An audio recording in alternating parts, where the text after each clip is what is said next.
এখানে দেখুন ভাতের চাল নিয়েছি, এখানে প্লাস্টিক নিয়েছি, প্লাস্টিকের মধ্যে ভাতের চালটা ভরে নেব। তেলটা গরম হয়ে গেছে, এবার এর মধ্যে চালটা দিয়ে দেব।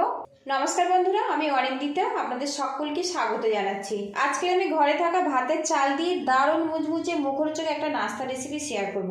পুরো ভিডিওটি দেখার অনুরোধ রইল। এখানে দেখুন ঘরে থাকা যে রেগুলার বেসিক ভাতের চাল সেটা আমি 1 বাটি পরিমাণে নিয়েছি। যে কোনো চাল দিয়ে কিন্তু এই রেসিপিটা বানানো যায়। তো বন্ধুরা, রেসিপিটা তাড়াতাড়ি বানানোর জন্য আগে থেকে কিন্তু একই মাপের চাল নিয়ে আমি কিন্তু চালটা ভিজিয়ে নরম করে নিয়েছি। এখানে একটা মিক্সিং জার নিয়েছি, জারের মধ্যে চালটা দিয়ে দেব, দিয়ে মিহি করে পেস্ট বানিয়ে নেব। আর এর মধ্যে কিন্তু খুব বেশি জল দেওয়ার প্রয়োজন হবে না, সামান্য জল দিয়ে চালটা পেস্ট করে নিতে হবে। তো বন্ধুরা, চালটা পেস্ট করার জন্য এখানে দেখুন 3 চামচ পরিমাণে জল দিয়ে দেব। প্রথম থেকে কিন্তু খুব বেশি জল দেওয়া যাবে না। এদিকে দেখুন চালটা পেস্ট করে নিয়েছি, আর এখন কিন্তু বেশ শুকনো শুকনোভাবে রেডি হয়েছে। আর এখন কিন্তু এই চালের পেস্ট একদম মিহিভাবে তৈরি হয়েছে। দেখুন এইভাবে কিন্তু রেডি করে নিতে হবে। এবার এই বোলের মধ্যে দেখুন সিদ্ধ করা আলু দিয়ে দেব, এতে করে বাইন্ডিংটা খুব ভালোভাবে রেডি হবে। এখানে আমি 3 টুকরো আলু ব্যবহার করলাম। চালের পরিমাণ যতটা নেবেন সিদ্ধ আলু কিন্তু সেইভাবে দিতে হবে। আবারও এটা মিক্স করে নেব। এদিকে একটা বোল নিয়েছি, এবার এর মধ্যে চাল আর আলুর পেস্ট আমি দিয়ে দেব। আর এখন ঘনত্ব দেখুন এইরকম কিন্তু শুকনো শুকনো করে রেডি করে নিতে হবে। এবার এই চালের ব্যাটারের মধ্যে আমি দিয়ে দেব পেঁয়াজ কুচি। একটা বড় সাইজের পেঁয়াজ, সেটা একদম ছোট করে কুচি নিয়েছি, দিয়ে দিলাম। এখানে দিয়ে দেব কাঁচা পাকা লঙ্কা, ঝালটা স্বাদ মতো দেবেন। তবে এই নাস্তাতে একটু ঝাল ঝাল হলে খেতে কিন্তু বেশি ভালো লাগবে। দিয়ে দেবো সামান্য পরিমাণে ধনেপাতা কুচি। এবার এর মধ্যে দিয়ে দেবো 1/2 চামচ পরিমাণে গোটা জিরে, দিয়ে দেবো 1/2 চামচ পরিমাণে কালো সর্ষে, স্বাদ মতো লবণ দিয়ে দেব। এবার হাত দিয়ে এগুলো একসঙ্গে মিক্স করে নেব। এখানে যেহেতু চালের ব্যাটার দিয়ে নাস্তাটা বানানো হচ্ছে, সেই জন্য কিন্তু এইভাবে একটুখানি ঘুরিয়ে নেব, তাহলে নাস্তাটা কিন্তু অনেক বেশি জালিদার আর মুচমুচেভাবে তৈরি হবে। আর বন্ধুরা, আপনাদের কাছে একটা রিকোয়েস্ট রইল, ভিডিও শুরুতে একটা লাইক দিয়ে দেবেন। আপনাদের একটা লাইক পরবর্তী নতুন ভিডিও বানাতে কিন্তু উৎসাহ দেয়। আর চ্যানেলে নতুন হয়ে থাকলে প্লিজ বন্ধুরা সাপোর্ট করবেন, চ্যানেলটিকে সাবস্ক্রাইব করে নেবেন। আর এই রেসিপিটা ভালো লাগলে কাছের লোকজনের কাছে একটু শেয়ার করে দেওয়ার অনুরোধ রইল। কিছুক্ষণ আমি এইভাবে ঘুরিয়ে এটা ফেটিয়ে নেব। ব্যাটারটা বেশ কিছুক্ষণ ফেটিয়ে নিয়েছি, এখন কিন্তু ব্যাটারটা বেশ হালকাভাবে তৈরি হয়েছে। আপনারা চাইলে কিন্তু খাবার সোডা ব্যবহার করতে পারেন, আমি এর মধ্যে কোনো রকম খাবার সোডা ব্যবহার করব না। তো দেখুন ব্যাটারটা কিন্তু আমার রেডি হয়ে গেছে। এখানে দেখুন একটা প্লাস্টিক নিয়েছি, আপনারা চাইলে কিন্তু জামা কাপড়ের প্লাস্টিক, দুধের প্লাস্টিক, নুনের প্লাস্টিক নিতে পারেন। এখানে আমি একটা জামা কাপড়ের প্লাস্টিক নিয়েছি, আর প্লাস্টিকটা কিন্তু একটু মোটা টাইপের নেবেন, তাহলে নাস্তাটা ফেলতে কিন্তু অনেক বেশি সুবিধা হবে। এখানে দেখুন যে চালের ব্যাটারটা আমি রেডি করেছিলাম, চামচে করে নিয়ে আমি প্লাস্টিকের মধ্যে ভরে নেব। তো বন্ধুরা, যদি অসুবিধে হয় তো গ্লাসের মধ্যে কিন্তু প্লাস্টিকটা বসিয়ে নিতে পারেন। আমার খুব একটা অসুবিধে হচ্ছে না, সেই জন্য আমি এইভাবে ভরে নিচ্ছি। 2টো স্টেপে ব্যাটারটা আমি ভরে নেব। আর এখানে আমার প্রয়োজন মতো আমি কিন্তু চাল আর আলুটা নিয়েছি, আপনারা কম বেশি করে নিতে পারেন। তো দেখুন ব্যাটারটা কিন্তু আমি ভরে নিয়েছি। আর এখন দেখুন প্লাস্টিকের কোণের দিকে চলে এসছে।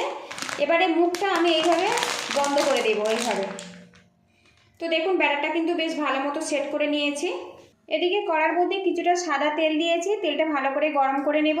এবারে দেখুন প্লাস্টিকের কোণটা একটু বড় করে আমি কাটবো, একটু বড় করে কিন্তু কেটে নেব এটা।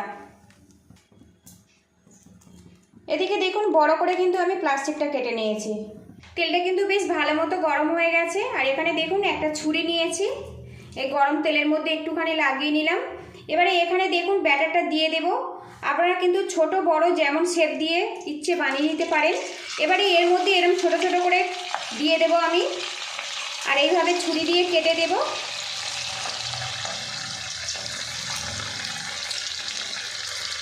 যতটা এখানে ধরবে আমি ততগুলো দিয়ে দেব এখানে নাস্তাগুলো।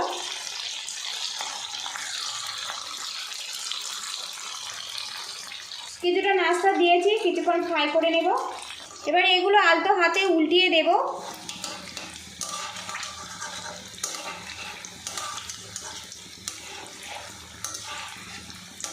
এখানে যেহেতু চাল দিয়ে বানানো হচ্ছে নাস্তাটা, বন্ধুরা এটা কিন্তু অনেক বেশি মুচমুচেভাবে তৈরি হবে। আর এখানে সিদ্ধ আলু আছে, সেই জন্য কিন্তু নাস্তাটা অনেক বেশি মুখরোচক। অনেক সময় বাচ্চারা কুরকুরে চিপস খাওয়ার জন্য বাড়িতে বায়না করে। খুব ঝটপট ঘরে থাকা চাল আর আলু দিয়ে কিন্তু এইভাবে কুরকুরে বানিয়ে দিতে পারেন। এটা কিন্তু অনেক বেশি স্বাস্থ্যকর, অনেক বেশি কিন্তু টেস্টি। কিছুক্ষণ এটা ফ্রাই করে নেব। উল্টে পাল্টে দেখুন নাস্তাগুলো কিন্তু ব্রাউন কালার করে আমি ভেজে নিয়েছি। এবার এগুলো আমি তুলে নেব।